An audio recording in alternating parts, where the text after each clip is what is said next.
तर इगतपुरीमधून हिरामण खोसकर हे सध्या आघाडीवर आहेत। इगतपुरी मतदारसंघातून ही महत्त्वाची अपडेट। आताची टॅली जर का बघितली आपण तर महायुती 80, मविया 66 जागांवर आहे। 14 जागांनी आघाडी असली तरी सुद्धा ही अतिशय कमी आघाडी आहे। महायुती 80 तर मविया 66 जागांवर आघाडीवर। बहुमताचा आकडा 144 आहे, त्यामुळे अजूनही ही स्पर्धा सुरू आहे, शर्यत सुरू आहे। महानिकाल ब्रेकिंग। इगतपुरीमधून हिरामण खोसकर आघाडीवर।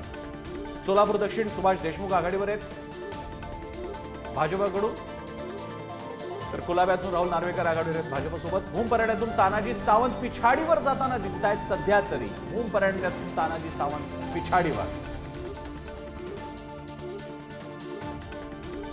तानाजी सावंत सुद्धा महत्वाची सीट आहे, मंत्री राहिलेले आहेत आणि आता शिंदेच्या शिवसेनेतले एक महत्वाचे नेते।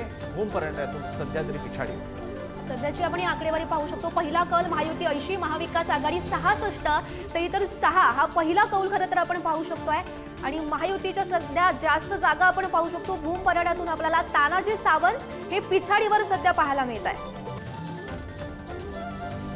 भुसावळमधून संजय सावकारे आघाडीवर दिसत आहेत।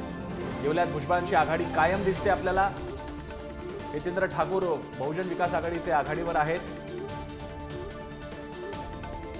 वसई विरार या भागामध्ये त्यांचे आणि क्षितिज ठाकूर त्यांचे चिरंजीव दोघेही आघाडीवर आहेत। येवल्यात भुजबळांची आघाडी कायम। भुसावळमधून संजय सावकारे आघाडीवर। येवल्यामधून भुजबळ यांची आघाडी आपल्याला कायम दिसते। महत्त्वाची अपडेट, पहिल्या फेरीत धनंजय मुंडे यांना 4000 मतांची आघाडी मिळाल्याचं पाहायला मिळत आहे। महत्त्वाची अपडेट, परळी मतदारसंघासंदर्भातली धनंजय मुंडे यांना 4000 मतांची आघाडी मिळालेली आहे। पहिल्या फेरीमधली ही सध्या आकडेवारी आपण पाहू शकतो। 4000 मतांची आघाडी धनंजय मुंडेंना मिळाली आहे। मराठवाड्यामध्ये मराठा ओबीसी ध्रुवीकरणाच्या पार्श्वभूमीवर धनंजय मुंडेंना ही 4000ची आघाडी महत्त्वाची मानली जाते। यावेळी त्यांच्यासोबत भाजप सुद्धा आहे। त्यांच्या एका अर्थानं प्रतिस्पर्धी राहिलेल्या मात्र त्यांच्या भगिनी असलेल्या आता पंकजा मुंडे त्यांच्या सोबतच आहेत महायुतीचा भाग म्हणून। त्यामुळे धनंजय मुंडेंना या सगळ्या गोष्टी पोषक असल्या तरी सुद्धा एक आव्हान होतं मराठा ओबीसी ध्रुवीकरणाचं। सध्या तरी धनंजय मुंडे 4000 मतांनी आघाडीवर। तर बुलढाण्यातून संजय गायकवाड हे सध्या आघाडीवर आपल्याला पाहायला मिळत आहेत। महत्त्वाची बातमी, संजय गायकवाड हे सध्या आघाडीवर आहेत। बुलढाणा मतदारसंघातून संजय गायकवाड हे आघाडीवर असल्याचं आपण पाहू शकतोय।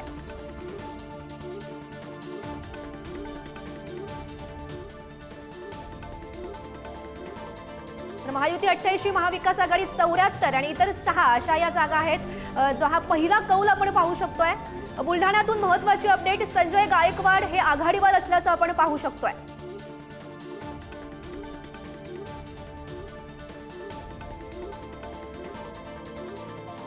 वडाळ्यातून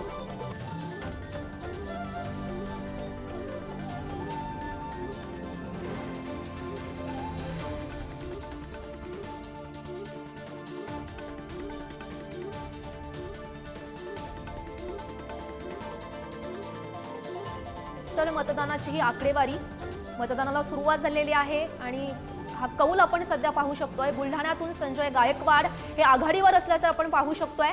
महायुतीच्या बाजूने हा कौल आपण पाहू शकतोय। अगदी थोड्याच वेळात ईव्हीएम मतमोजणीला सुद्धा सुरुवात होईल आणि त्यानंतर सर्व चित्र हे स्पष्ट होईल। तर येवल्या मतदारसंघामध्ये भुजबळांची आघाडी आपल्याला कायम सध्या पाहायला मिळते। सध्या 168 जागा, 288 पैकी 168 जागांचे कल समोर येत आहेत। आपल्याला हे लक्षात घ्यायला हवं की आता जेवढी एकूण जागा आहेत महायुतीच्या तेवढ्यापेक्षा जास्त जागा एकट्या भाजपच्या होत्या मागच्या वेळी 2019ला। त्या पार्श्वभूमीवर आपल्याला हे कल बघायला हवं। त्याचप्रमाणे मवियानं सुद्धा महायुतीच्या पार्श्वभूमीवरती स्वतःची घोडदौड बऱ्यापैकी ठेवलेली आहे। महायुतीत 94 तर मविया आता 81 जागांवर आघाडीवर आहे आणि इतर 6 जागा आहेत आणि हे इतरमध्ये बच्चू कडू आहेत, वंचितचा उमेदवार आहे आणि अन्य जसं शेकापचे सांगोल्यातून उमेदवार आहेत, या मंडळींकडे लक्ष असेल। महत्त्वाचं आपण पाहतो, शिर्डीतून राधाकृष्ण विखे पाटील हे आघाडीवर असल्याचं पाहायला मिळत आहेत। विद्यमान आमदार त्या ठिकाणचे आहेत। शिर्डीतून राधाकृष्ण विखे पाटील हे आघाडीवर असल्याचं महत्त्वाची अपडेट सध्या आपण पाहू शकतोय। एक वेगळी तुलना म्हणजे शरद पवारांची राष्ट्रवादी आणि अजित पवार यांच्यामध्ये शरद पवारांच्या राष्ट्रवादीने आघाडी घेतलेली आहे। 25 जागांसह ते आघाडीवर आहेत, तर अजित पवारांची राष्ट्रवादी 15 जागांवर आहे। आणि शिवसेना ठाकरे आणि शिंदेमधला एकूण संघर्ष पाहता शिंदेची शिवसेना 19 तर ठाकरेंची शिवसेना 22 जागांवर आघाडीवर आहे। हे एक वेगळी इंटरेस्टिंग तुलना। केस म्हणून भाजपच्या नमिता मुंदडा आघाडीवर आहे।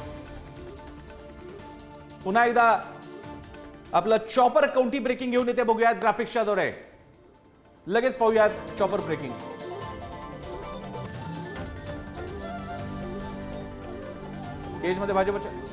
केजमध्ये भाजपच्या नमिता मुंदडा आघाडीवर आहेत. आर्वीमधून भाजपचे सुमित वानखेडे आघाडीवर आहेत.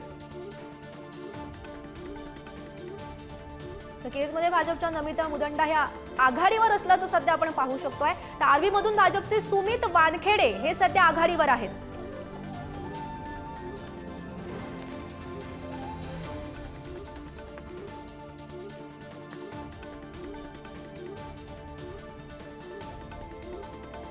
अतिशय चुरशीचे असलेल्या लढतीमध्ये एक एक ठिकाणचे आता कल समोर यायला लागलेले आहेत. येवल्यातून छगन भुजबळ आघाडीवर आहेत. आर्वीमधून भाजपचे सुमित वानखेडे आघाडीवर आहेत. काही लढती अतिशय महत्वाच्या. नागपूर दक्षिण पश्चिम मधून देवेंद्र फडणवीस यांची आघाडी कायम आहे. भोकरदनमधून संतोष दानवे आघाडीवर आहे. तर हा पहिला कौल सध्या आपण पाहू शकतो. पोस्टल मतदानाची ही आकडेवारी आणि त्या संदर्भातला हा पहिला कौल. महायुती 94, महाविकास आघाडी 81 तर इतर 6 असा हा पहिला कौल आहे. भोकरदनमधून संतोष दानवे हे आघाडीवर असल्याचं सध्या आपण पाहू शकतोय. भोकरदन मतदारसंघातून ही महत्वाची अपडेट. संतोष दानवे हे आघाडीवर आहेत. मराठवाड्यातल्या संघर्षापैकी महत्वाची जागा संतोष दानवे आघाडीवर भोकरदनमधून. भाजपला यापूर्वी इथे फटका कसा बसला होता हे आपण लोकसभेत पाहिलं होतं. त्या पार्श्वभूमीवरती मराठवाड्यातल्या ज्या महत्वाच्या जागा त्याच्यापैकी एक भोकरदनमध्ये संतोष दानवे आघाडीवर. तर पहिला आपण हा कौल सध्या पाहतोय, ज्यामध्ये महायुती 104, महाविकास आघाडी 90 तर इतर 6 हा पहिला कौल आहे जो आपण पाहू शकतो. भोकरदनमधून संतोष दानवे आपल्याला सध्या आघाडीवर पाहायला मिळत आहेत. कर्जत जामखेडमधून रोहित पवार हे आघाडीवर आहेत. महत्वाचा असा हा मतदारसंघ. चुरशीची लढत या ठिकाणी सुद्धा झालेली होती. कर्जत जामखेड मतदारसंघातून रोहित पवार हे आघाडीवर आपण पाहू शकतोय.